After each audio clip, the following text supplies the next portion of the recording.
And welcome everybody to this edition of Tobs Talk presented by Thomas and Ferris right here on Greenlight Channel 2. I'm Jake Donnelly. Defense, defense, defense. As the old adage goes, defense wins championships, and the Tobs are finding out it's kind of hard to win baseball games if your defense really isn't playing up to task. Last time we spoke, the Tobs were sitting at 19-19, awaiting the arrival of the High Point Thomasville High Toms. Well, the Tobs took on the High Toms 2 nights ago at Fleming Stadium, and they were rolling through the first couple of innings. Starting pitcher for the Tobs, John Valek, in his last start for the organization, was absolutely unhittable through the first 5 innings, and the offense, well, guess what? They actually did their part, scoring a run in the bottom of the 3rd inning on an RBI single by Doug Teagarden. Then, in the bottom of the 4th inning, they were able to scratch across 2 runs thanks to 4 straight hits, all with 1 out. So the Tobs took a 3-0 lead. They would make it 4-0 in the next inning, and Valek was rolling. Absolutely unhittable through the first 5 innings, but then at the start of the top of the 6th inning, his teammate at the University of Akron, Joey Havrelak, led off with a bloop single into left center field. Eventually, later on in the inning, Valek actually had runners on 2nd and 3rd with just 1 out, but he was able to induce a shallow fly out to right field and then get a pop out to end the inning. And he was again unhittable until the top of the 8th inning when the High Toms, they led off the inning with a double down the right field line. The next batter singled to center field to make it 4-1. Then Valek would get 1 more out, and the bases were loaded. Valek's night was over, and TJ Viracola, a guy who pitched for the Tobs last season, came on to pitch for the first time this summer. Viracola was able to induce what looked like a double play ball out to short, but Kenny Hostrander misplayed the ball. A run scored, making it 4-2 and leaving the bases loaded for the High Toms. The next batter grounded into a 5-2 fielder's choice. The turn to first from the catcher was oh so close, but the runner was safe. It kept the score at 4-2. However, an error by the second baseman Frankie Navarrete made it 4-3, and then an error by the third baseman Doug Teagarden made it 4-4 before Viracola was able to get out of the inning on a fielder's choice. So after 8 innings of play, it was 4-4. Daniel Batts came on in the top of the 9th inning after a runner came on for the High Toms, and Daniel Batts, like he has done so many times this summer, able to get the Tobs out of the jam, and we went towards the bottom of the 9th inning tied at 4 apiece. Coming into the game, the Tobs had yet to have a walk-off victory, and the Tobs said enough of this. They led off the inning with a walk, then Zach Callahan was brought on to pinch hit, and Callahan, although unable to get the sacrifice bunt down, he was actually hit by the pitch that put guys on 1st and 2nd with nobody out. Collins Cuthrill, a new addition to the Tobs and a guy who has now played for the Tobs for 3 straight summers, laid down a perfect sacrifice bunt, moving runners up to 2nd and 3rd with just 1 out. Head coach of the Tobs, Justin Hay, called on Matt Rubino to pinch hit, and he was intentionally walked, loading the bases. The High Toms went to their bullpen with Adam Pate at the dish, and Pate, on a 2-2 count, he stood in there and he took a wild pitch, which got to the backstop. Deeney, the catcher for the High Toms, corralled it off the concrete. He threw it to the plate, but Jake Armstrong, who was in there to pinch run, dove headfirst just in front of the tag, giving the Tobs the exciting 5-4 victory. However, the Tobs did make those 3 big errors in the 7th inning, and unfortunately, that was a theme that would carry over into last night's game against the Morehead City Marlins, where Quinn Atwood was the starter going up against Cal Quantrill, son of Paul, if you remember him from Major League Baseball. And Atwood, knowing that he had to be on his game, was absolutely on his game. Quantrill and Atwood going toe-to-toe, trading zeros through the first 3.5 innings until the bottom of the 4th inning. Atwood was able to get the first 2 Marlins out, and then a ground ball to 3rd was booted by Jake Armstrong. The runner ended up at 2nd base. Then a ground ball to the 2nd baseman, Zach Callahan. He botched it. Sam Carroll, the head coach of the Marlins, was waving around Kyle Carroll, and by the time that Callahan made the play and threw to home, the throw was too high, allowing the first run of the game to come through. Then in the top of the 6th inning, the Tobs were finally able to crack Quantrill when Drew Cole led off and he hit a pop-up down the left field line. However, the left fielder Andrew Amaro was unable to locate the ball, and it fell just inside fair territory for a leadoff double. Next batter would get out. That was Seth LaRue, but Ben Schmucker would come up, and the RBI king for the Tobs did his work. A pitch into the at-bat, a wild pitch, moved Cole over to third base, and then Schmuck on a 2-2 count hit a chopper, boing, over the mound. Quantrill had to play it, but his only play was over towards first base, tying the game at 1-1. But the lead wouldn't last all that long, as in the bottom of the 6th inning, another couple of errors by the Tobs allowed a run to score, giving the Marlins a 2-1 victory.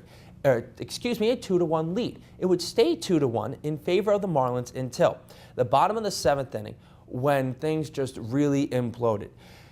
Quinn Atwood, the starting pitcher, again, was doing everything he could out on the mound. He had guys on first and second with 1 out, and he walked a batter. It looked like Justin Hay, the head coach of the Tobs, was going to come out to the mound and take out Atwood. But Atwood pointed with his glove and said, "Leave me in the ball game."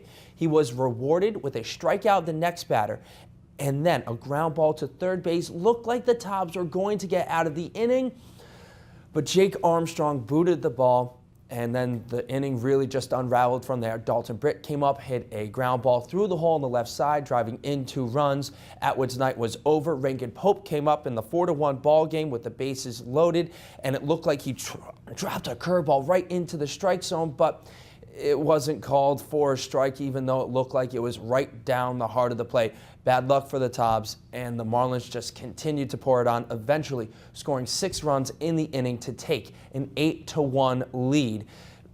2 more runs on a 2-run shot by Dalton Britt, who had a very good night for the Morehead City Marlins, made it a 10-1 ball game. Collins Q throw would hit a sacrifice fly in the top of the 9th inning for the Tobs to make it a 10-2 ball game, but much too little, much too late, as the Tobs dropped that game last night against the Morehead City Marlins 10-2. They have now lost 4 games in a row to the Morehead City Marlins, and they sit at 21-20. Well, when we come back after this next break here on Tobs Talk, we'll have head coach Justin Hay of the Tobs, who has to be very, very pleased with the way that his starting pitching is going, and also the new additions to the ball club are also playing fairly well. So all that and more on this very special edition of Tobs Talk, presented by Thomas and Ferris, right here on Greenlight Channel 2.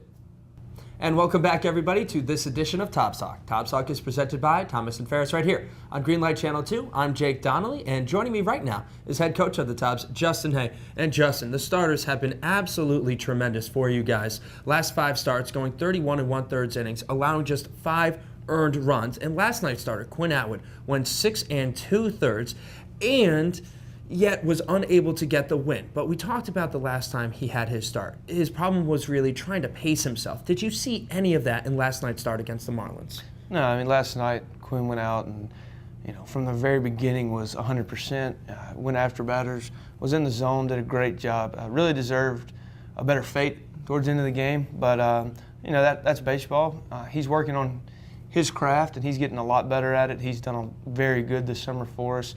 So we're excited to see Quinn getting better as he goes. Now, he mentioned to me in between his starts that the curveball wasn't really there 2 starts ago against the Morehead City Marlins. What do you do in between starts to try to get that guy a little bit more confidence in that one pitch that he doesn't have control of at that point?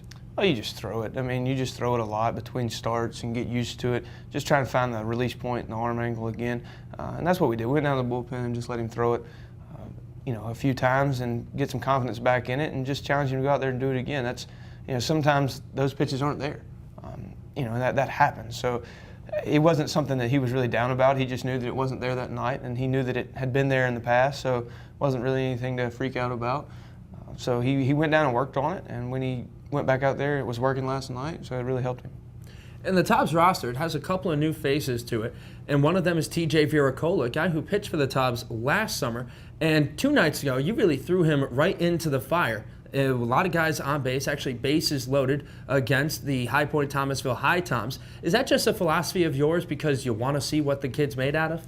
Well, kind of, but at the same time, I thought he was a good pitcher for that situation. He throws the ball with a lot of sink and has a good slider.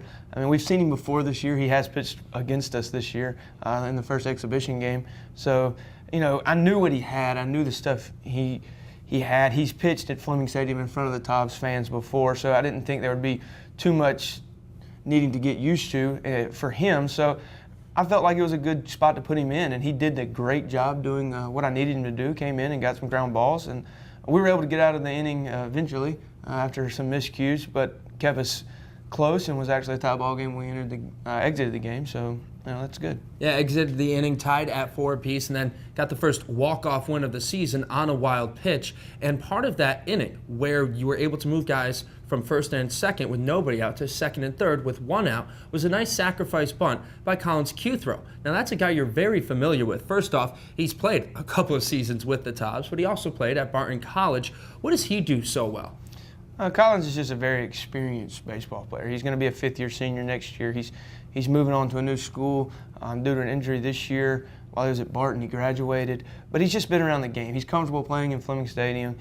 He's been in those situations. He's an older kid with a lot of college at-bats. So the situation is just natural to him. He doesn't press, and he was able to lay down a good bunt. Glad to have him in that situation.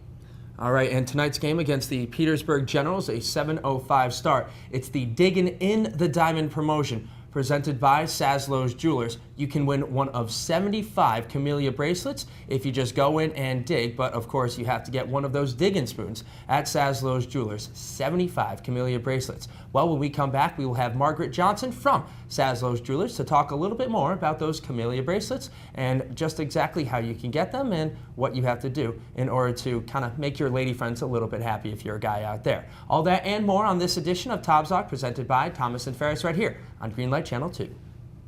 And welcome back, everybody, to this edition of Tobs Talk. Tobs Talk is presented by Thomas and Ferris right here on Greenlight Channel 2. And folks, tonight a very special promotion at Fleming Stadium, the Diggin in the Diamond promotion presented by Saslow's Jewelers. And with me now is Margaret Johnson from Saslow's Jewelers. Now, you're a manager there, and I'm sure a lot of women would love to have your job. But what is it exactly that you do with Saslow's Jewelers? What I do is help people. That's all it is. That's what it's about for me, is trying to help somebody. And who are the people that need the most help when they come into the jewelry store? Men. And what specifically with? Because I've had to go into jewelry stores once or twice in my life, and I think I look about as helpless as I feel when I walk into those. So what do you try to do as a manager when you see somebody like me walk into the store? Well, the first thing I try to do is pull out the information that you've got and just don't realize you have it. You know if she likes white gold or yellow gold, if she's looking sapphires, you know hopefully when her birth month is. You know, so it's a matter of getting the information to help me to help you. Mm-hmm. And what do women tend to go towards in terms of the jewelry? How do you decide, like, okay, this is where I'm going to steer this purchase? I don't steer. I let the customer steer me. Okay. I find out, you know, if she's looking for the Levion chocolate diamonds, or if she's looking something more like the Camellia, you know, the bracelet that's easy to add to and make your own. We have from the fossil watches. We've got bearing watches. We have a wide selection of wonderful name brands. And these Camellia bracelets, which are the bracelets which will be put into the Fleming Stadium infield, why do people like these so much? I think, like, it's fairly obvious. There's all these different beads that I can buy once I just buy the bracelet. What's your favorite thing about them? The customizing. It can be, there's no two bracelets that are alike. They're very much your own. You pick it all, from the bracelet to the beads. It works out really good for the men because it makes gift giving so much easier. Because once you have the bracelet and a bead or two, it's just a matter of adding beads. So hear that, men. Get a Camellia bracelet at Saslow's Jewelers. It's an easy gift. Easy gift. So Yes. even someone like me might not be able to screw it up, is what you're saying. It's almost infallible. That sounds like a great idea. And what do you think, what's your best seller at Saslow's right now in terms of, let's go with rings? Is there a specific type of ring that sells? The Halo diamond rings are really popular. The Levion chocolate diamond is forever popular. We just had a new selection come in of the Levion. And it's not just chocolate. There's beautiful gemstones in there as well. Okay, and obviously this is not my area of expertise, jewelry to begin with, and then just, what is the Levion chocolate diamond? Levion is, okay, the movie stars on the red carpet. Okay. You see them wearing Levion chocolate diamonds. It's kind of the brownish diamonds. A lot of times it's set in the strawberry gold, the honey gold. It's absolute top quality. Okay, so you can get Levion chocolate diamonds, you can get fossil watches, and of course you can get the camellia bracelets, all at Saslow's Jewelers. Yes. Margaret, thank you so much for coming in this morning. I really do appreciate it. And remember, folks, 75 camellia bracelets will be embedded into the Fleming Stadium infield tonight for our Diggin in the Diamond promotion presented by Saslow's Jewelers, which one of the locations is on Raleigh Road Parkway, Yes. right next to where I live, but I won't be going in because I don't have anybody to buy anything for at the moment. Folks, when we come back, we'll wrap up this edition of Tobs Talk presented by Thomas and Ferris right here on Greenlight Channel 2. And welcome back, everybody, to this edition of Tobs Talk presented by Thomas and Ferris right here on Greenlight Channel 2. I'd like to thank head coach of the Tobs, Justin Hay, for coming in this morning, as well as Margaret Johnson from Saslow's Jewelers. Now remember, folks, tonight's game is the Diggin in the Diamond promotion. We have buried 75 camellia bracelets in the, well, you are going to have to find out exactly where we buried those. But there's a silver, there is a white, and there is a blush, and I don't really know what kind of color that last one is, but the one that you're looking at right now, that's the white bracelet. You're not going to get any of those beads on the bracelet. You can add to them once you find one of those bracelets in the, again, I'm not going to tell you where exactly those bracelets are buried at Fleming Stadium. But you just get the leather band and then you can add to them. It's a really cool thing. So hopefully at this point you have registered for one of the 100 spoons that Saslow's Jewelers is giving out for tonight's game.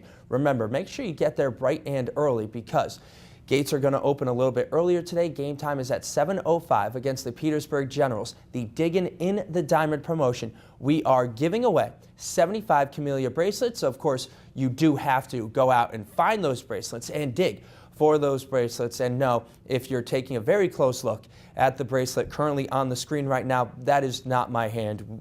I'm not a hand model or anything. That's my assistant Shelby Zach, who does a very good job doing all the random stuff that I allot her to do so far this summer. So remember, folks, Diggin in the Diamond. Game time is at 7:05 against the Petersburg Generals. This is Jake Donnelly saying thank you once again for tuning in to this edition of Tobs Talk presented by Thomas and Ferris right here on Greenlight Channel 2. And hopefully we'll see you at Fleming, and hopefully you grab one of those 75 camellia bracelets presented by Saslow's Jewelers.